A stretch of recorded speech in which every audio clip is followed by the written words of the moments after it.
नमस्कार। चंद्रकांत भी भट्ट अमेरिका से सभी को दीपावली की शुभकामनाएं।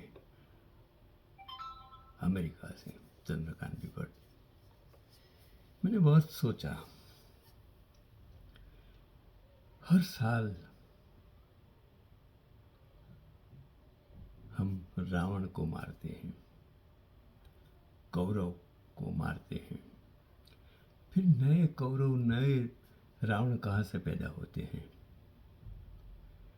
राम ने रावण को मारा, लेकिन क्या फिर दुनिया में राम राज्य आया? नहीं आया। भारत को आज़ादी मिली 1947, क्या सच में हम आज़ाद हैं? सवाल ये नहीं है, सवाल ये है कि हम लोग कितना भी कुछ भी हो, आज बदलते विश्व में बदलते विज्ञान के साथ जो उस वक्त था, उस समय था, क्यों था, उसको हम समझने की कोशिश नहीं करते हैं। मैंने सोचा कि दिवाली क्या है, देवी देवता क्या है, कुछ समझाओ कि हिंदू धर्म में लक्ष्मी, सरस्वती और दुर्गा जैसी कई देवियों के नाम हैं, कितने सारे। ये तो मैंने 3 इम्पोर्टेंस दिए, बाकी हजारों देवी देवता हैं, शायद लाखों देवी देवता हैं। रामायण है, महाभारत है, क्यों अलग है? उसका सार क्या है? गीता है, हम समझते नहीं। बाइबल है, कुरान है, उसका सार समझते नहीं है। तो वो, क्योंकि वे स्त्री शक्ति के विभिन्न रूपों का प्रतिनिधित्व करती है, न कि केवल एक देवी के कई नाम हैं। इन देवियों को त्रिदेवी के रूप में जाना जाता है और वे क्रमशः ज्ञान यानी कि सरस्वती, धन यानी कि लक्ष्मी और शक्ति यानी कि दुर्गा के पहलुओं को दर्शाती हैं। उसका सिंबल्स हैं सरस्वती शिक्षा, लक्ष्मी धन और शक्ति दुर्गा। ये तीनों का सिंबल है कि एक स्त्री में ये तीनों का स्वरूप होता है। वो ब्रह्मांड के निर्माण, पालन और विनाश के लिए आवश्यक है। अगर स्त्री नहीं होती, नारी, कोई भी पशु पक्षी इंसान अगर नहीं नारी, तो कुछ नहीं हो सकता। तो प्रत्येक देवी का अपना विशेष महत्व और भूमिका है। त्रिदेवी मतलब त्रिदेवियाँ सरस्वती, लक्ष्मी और दुर्गा, या पार्वती या काली को सर्वत्र देवी के रूप में पूजा जाता है। सरस्वती वो ज्ञान, विद्या और कला की देवी है।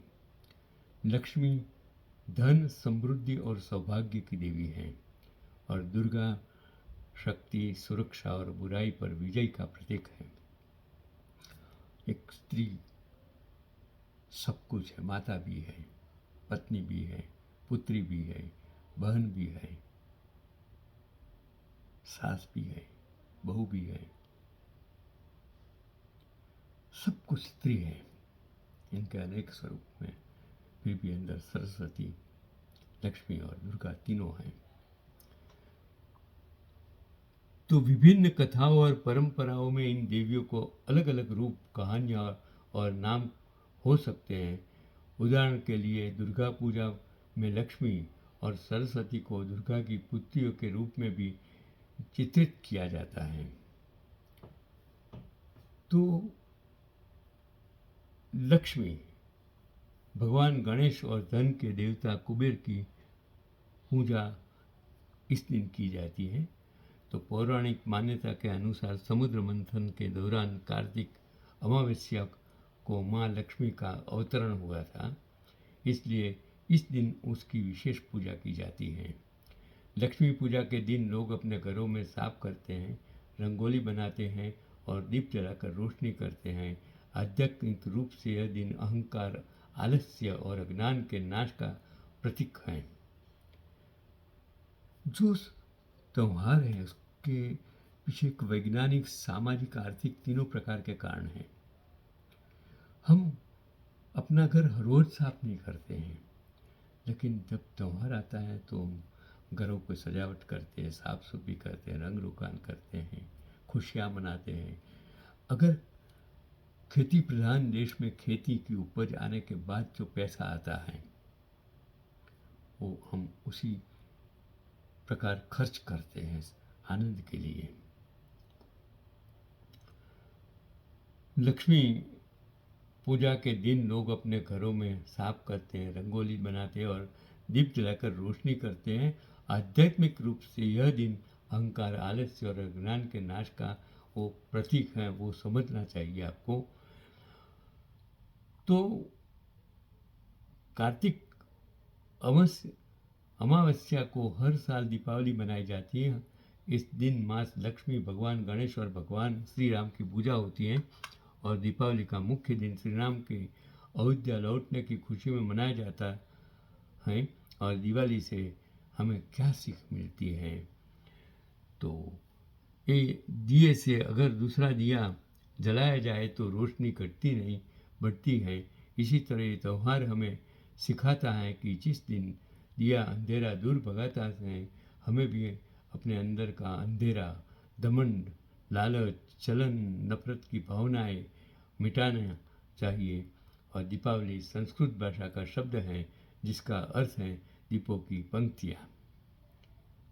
देखो, दक्षिण में भी अलग उसका अर्थ होता है, उत्तर में अलग होता है, वो हमारी संस्कृति का एक भाग है।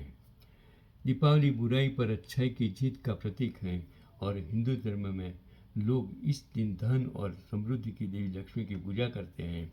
और दीपावली का त्यौहार सिख और जैन धर्म के लोग भी बहुत उत्साह से साथ मनाते हैं। और अब तो देखो, ये पूरा विश्व दीपावली मनाने शुरू हो गया है। इस अमेरिका में ये सभी जगह मैंने देखा।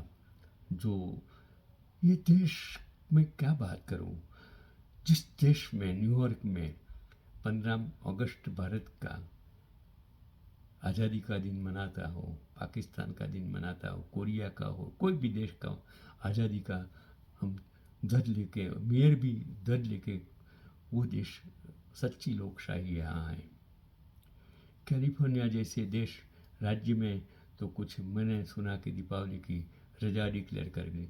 यहाँ में जर्सी सिटी हो या मेरे वो शिकागो हो, जहाँ भी अगर ये जो मेयर भी खुश दीपावली मनाते हो, त्यौहार मनाते हो, वो 15 अगस्त भी मनाते हो, हाथ में डंडा लेके घूम सकते, ये यही देश में हो सकता है, भारत में नहीं हो सकता है।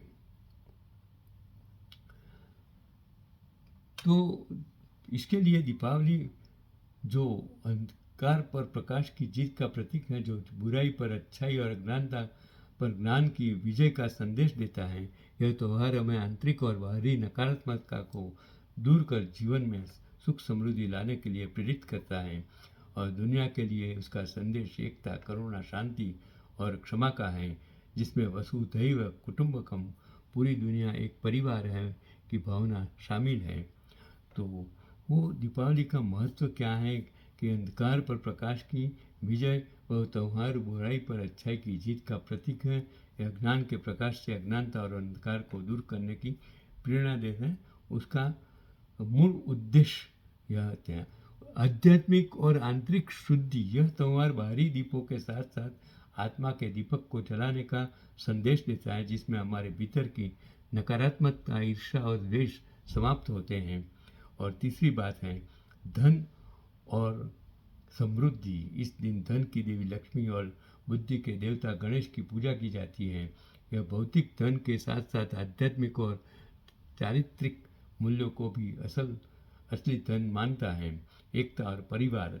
और चौथी बात है कि यह पर्व परिवारों को एक साथ लाता है और लोगों के बीच संबंधों को मजबूत करता है। और फिर एक नया संकल्प, यह त्यौहार जीवन में कई ऊर्जा और उत्साह के साथ आगे बढ़ने के लिए प्रेरित करता है, जिसमें हम अपनी दुर्बलताओं को मिटाकर एक नई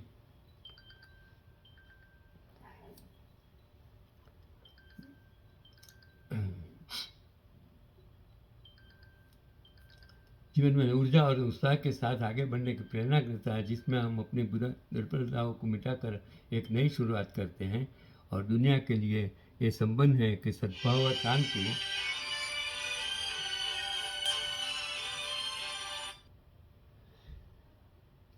तो सहिष्णुता और क्षमा त्योहार हमें अपने शत्रुओं सहित सभी के प्रति क्षमाशील होने के लिए प्रोत्साहित करता है। और उससे आगे एक और भी चीज़ है कि पर्यावरण संरक्षण यह संदेश देता है कि उत्सव के नाम पर पर्यावरण को नुकसान नहीं पहुंचाना जाना चाहिए। हमें जिम्मेदारी से और पर्यावरण के अनुकूल तरीके से जश्न मनाना चाहिए। और वसुधैव कुटुंबकम यह पर्व हमें पूरी दुनिया एक परिवार की भावना से जोड़ता है। मानव जाति का फिर आखिरी विकास यह मानवता को एकजुट करने और एकता तथा शक्ति का संदेश देता है। मैं सभी को प्रार्थना करता हूँ, विनंती करता हूँ, पैगाम देता हूँ कि दीपावली के बाद किसी का बुरा मत कीजिए, बेईमान मत, भ्रष्टाचार से दूर रहिए, गरीबों को मदद कीजिए। किसी को मदद करके आप अपनी दीपावली मना सकते हैं।